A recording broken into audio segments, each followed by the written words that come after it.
নমস্কার বন্ধুরা, আপনারা দেখছেন কুইক বাংলা ইউটিউব চ্যানেল। বন্ধুরা, আপনারা নিশ্চয়ই শুনে থাকবেন লোন মুকুবের যে রিসেন্ট খবরটি বেরিয়ে এসেছে।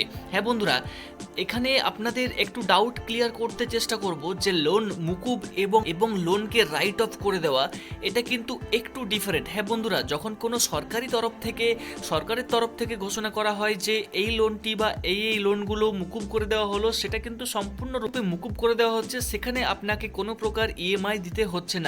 কিন্তু বন্ধুরা, যে খবরটি এখন সোশ্যাল মিডিয়াতে চারিদিকে ভাইরাল হচ্ছে, সেটা 25,500 কোটির যে লোন, সেটা কিন্তু বিভিন্ন 18টি ব্যাংক থেকে রাইট অফ করে দেওয়া হয়েছে। তো বন্ধুরা, এক্ষেত্রে আপনাদের এইটুকু ক্লিয়ার করতে চেষ্টা করব যে রাইট অফ জিনিসটা কি। হ্যাঁ বন্ধুরা, এবং এই রাইট অফ হয়ে যাওয়ার ফলে একটা কাস্টমারের কতটা বেনিফিট এবং সেই কাস্টমারের জন্য কতটা খারাপ জিনিস। তো বন্ধুরা, পুরোপুরি ভিডিওটি শেষ পর্যন্ত দেখতে থাকুন। অবশ্যই আপনাদের কিছু ইনফরমেশন দেওয়ার চেষ্টা করব, এবং চ্যানেলে যদি আপনি নতুন হয়ে থাকেন অবশ্যই সাবস্ক্রাইব করে বেল ঘন্টাটাকে অল করে দিতে ভুলবেন না।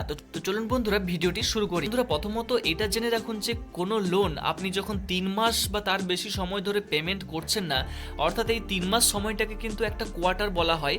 ব্যাংকে কিন্তু প্রত্যেক 3 মাসে একটা করে কোয়ার্টার হয়ে থাকে। তো সেই একটা কোয়ার্টারে যদি ব্যাংক দেখে যে কোনো লোনের ইএমআই একদমই আসছে না, তখন কিন্তু ব্যাংক সেই লোনটাকে রাইট অফ করতে পারে। সেই অথরিটি কিন্তু ব্যাংকের রয়েছে।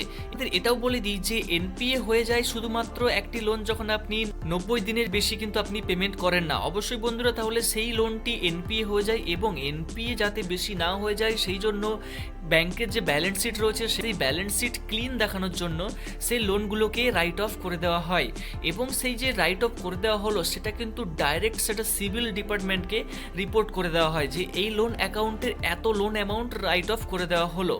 যার ফলে কিন্তু এই যে ব্যাপারটা উঠে আসছে যে আপনার লোনটা এখন রাইট অফ হয়েছে কিনা সেটা আপনি কিভাবে দেখবেন, কিন্তু আপনাদের বলে দিয়েছি যে আপনার কিন্তু যে সিভিল স্কোর বা সিভিল রিপোর্ট রয়েছে সেটা কিন্তু আপনাকে চেক করতে হবে। তাহলে আপনি সেখানেই কিন্তু আপনার স্ট্যাটাস দেখতে পেয়ে যাবেন, যে আপনার লোনের পাশে কিন্তু আপনি দেখতে পেয়ে যাবেন কতগুলো লোন রয়েছে, এবং সেই লোনের যে স্ট্যাটাস অ্যাক্টিভ রয়েছে কিনা বা সেই লোনটা রাইট অফ হয়েছে কিনা। রাইট অফ হয়ে থাকলে কত অ্যামাউন্টের রাইট অফ হয়েছে সেটা কিন্তু আপনারা সেখানে দেখতে পেয়ে যাবেন। সুতরাং বন্ধুরা, যদি রাইট অফ হয়ে যায়, এক্ষেত্রে কাস্টমারের পয়েন্ট অফ ভিউ থেকে যদি বলা যায়, তাহলে কিন্তু সেই কাস্টমার যখন পরবর্তীকালে আবার লোন নিতে যাবে, তখন কিন্তু ব্যাংক অবশ্যই আপনার যে সিভিল স্কোর সেটা চেক করবে।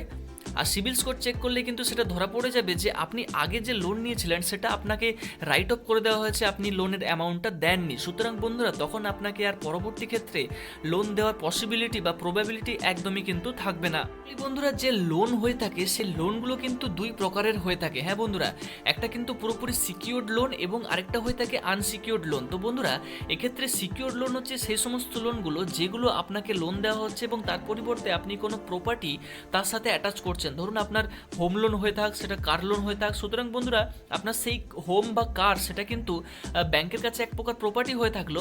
আপনি যদি লোনের অ্যামাউন্টটা পেমেন্ট না করেন, তাহলে কিন্তু সেই ঘরটাকে বেচে দিতে পারে, অথবা আপনার যে কার্স বা বাইক সেটা কিন্তু ব্যাংক বেচে দিতে পারে, এবং তাদের যে লোন অ্যামাউন্ট সেটা কিন্তু তারা রিকভার করে নিতে পারে। আর যে আনসিকিউরড লোন হয়ে থাকে সেটা কিন্তু আপনার পার্সোনাল লোন বা ক্রেডিট কার্ড লোন এই সমস্ত হয়ে থাকে। তো বন্ধুরা, এই যে পার্সোনাল লোন, সেক্ষেত্রে ব্যাংক যদি রিকভার করতে না পারে, তখন কিন্তু সেগুলোকে রাইট অফ করে দেওয়া হয়। আরেকটা কথা বন্ধুরা, যে রাইট অফ হয়ে যাওয়া লোনগুলো, এটা আপনারা ভাববেন না যে কোনোদিনই আর এই লোন রিকভারি প্রসেসটা শুরু করবে না। তারা অবশ্যই তারা শুরু করতে পারে, কিন্তু পার্সোনাল লোনের ক্ষেত্রে এটা কম হয়ে থাকে। কিন্তু যেগুলো সিকিউরড লোন, অর্থাৎ যে সমস্ত লোনগুলোতে আপনি আপনার বাড়ি অথবা আপনি আপনার সম্পত্তি অ্যাটাচ করছেন, সেইগুলো কিন্তু পরবর্তী ক্ষেত্রে তারা আবার কিন্তু রিকভারি প্রসেসটা শুরু করতে পারে। হ্যাঁ বন্ধুরা, এবং আপনারা এটাও শুনেছেন যে ব্যাড ব্যাংকে চালু করা হচ্ছে। ব্যাড ব্যাংকের কাজ কিন্তু এটাই হবে, যে সমস্ত লোনগুলো এনপিএ হয়ে যাবে সেইগুলো কিন্তু ওই ব্যাড ব্যাংকে দিয়ে দেওয়া হবে, এবং ব্যাড ব্যাংক সেটা রিকভারি প্রসেস শুরু করতে পারে। তো বন্ধুরা, এখনো পর্যন্ত কোনো ডিটেলস গাইডলাইন আসেনি ব্যাড ব্যাংক সংক্রান্ত, যে ব্যাড ব্যাংক কোন লোনগুলোকে বেসিক্যালি রিকভার করার জন্য নেবে, সিকিউরড লোন না আনসিকিউরড লোন। তো এই সমস্ত ব্যাপার কিন্তু এখনো পর্যন্ত খোলাসা করা হয়নি। তো বন্ধুরা, এটা জেনে রাখুন যে আপনার যদি পার্সোনাল লোন থেকে থাকে এবং কম পরিমাণে লোন থেকে থাকে, তাহলে কিন্তু সেটা যদি আর ব্যাংক চেষ্টা করেও রিকভার করতে না পারে, তাহলে কিন্তু সেটার এক প্রকার তারা হাল ছেড়েই দেয়, এবং সেটাকে কিন্তু ব্যাংকের লস হিসেবেই তারা দেখিয়ে দেয়। এবং পরবর্তী ক্ষেত্রে যদি তারা চায়, তাহলে তারা রিকভার করতে পারে, এবং তাও যদি আপনি না দেন, তাহলে কিন্তু সেটা ব্যাংকের লস। এবং যদি তারা ব্যাংক রিকভার করতে পারে, আপনি যদি টাকাটা দেন, সেক্ষেত্রে তাহলে কিন্তু সেটা ব্যাংক সেটা তার প্রফিটের খাতাতে দেখাতে পারবে। তো বন্ধুরা এক্ষেত্রে আপনাকে অবশ্যই কিন্তু এই কথাটা মাথায় রাখতে হবে, রাইট অফ এবং লোন মুকুব পুরোপুরি এক নয়। রাইট অফ হয়ে যাওয়ার পরেও কিন্তু লোন রিকভারি প্রসেসটা শুরু হতে পারে, কিন্তু আপনি যদি তাও না দেন তাহলে কিন্তু আপনার সিভিল স্কোরে প্রভাব পড়বে এবং পরবর্তীতে যদি আপনার লোনের প্রয়োজন না হয়ে থাকে তাহলে কিন্তু আপনার পক্ষে এটা কিন্তু অবশ্যই একটা ভালো খবর। কিন্তু যদি আপনার পরবর্তী ক্ষেত্রে লোনের প্রয়োজন হয়ে থাকে তাহলে কিন্তু আপনি যদি পারেন অবশ্যই আপনাকে ইএমআইটা পেমেন্ট করতে হবে। তো বন্ধুরা আশা করি আপনাদের ডাউট ক্লিয়ার করতে পারলাম। যদি তাও কোনো প্রকার প্রশ্ন থেকে থাকে অবশ্যই কমেন্ট সেকশনে করতে পারেন, এবং বন্ধুরা পরবর্তী কোনো একটি ভিডিওতে আমি আপনাদের দেখিয়ে দেবো কোন কোন জায়গা থেকে ফ্রিতে ক্রেডিট স্কোরটা আপনি বা ক্রেডিট রিপোর্টটা আপনি পেয়ে যেতে পারেন। তো বন্ধুরা আজকের ভিডিওতে এতটুকুই। ভিডিওটি যদি ভালো লেগে থাকে, ইনফরমেটিভ লেগে থাকে, অবশ্যই একটা লাইক করে দিতে ভুলবেন না। কমেন্টে আপনার মতামত থাকলে অবশ্যই জানাবেন, এবং আপনি যদি চ্যানেলে নতুন হয়ে থাকেন এই ধরনের লেটেস্ট আপডেট বা লেটেস্ট ইনফরমেটিভ ভিডিও পাওয়ার জন্য অবশ্যই আমাদের চ্যানেলটিকে সাবস্ক্রাইব করতে ভুলবেন না, এবং তার পাশে বেল ঘন্টাটি রয়েছে সেটাকেও টিপে অল করে দিতে ভুলবেন না, যাতে করে পরবর্তীতে ভিডিও নোটিফিকেশনগুলো অন্তত আপনারা পেয়ে যান। তো বন্ধুরা আজকে এতটাই, ভিডিওটি শেষ করলাম এখানেই।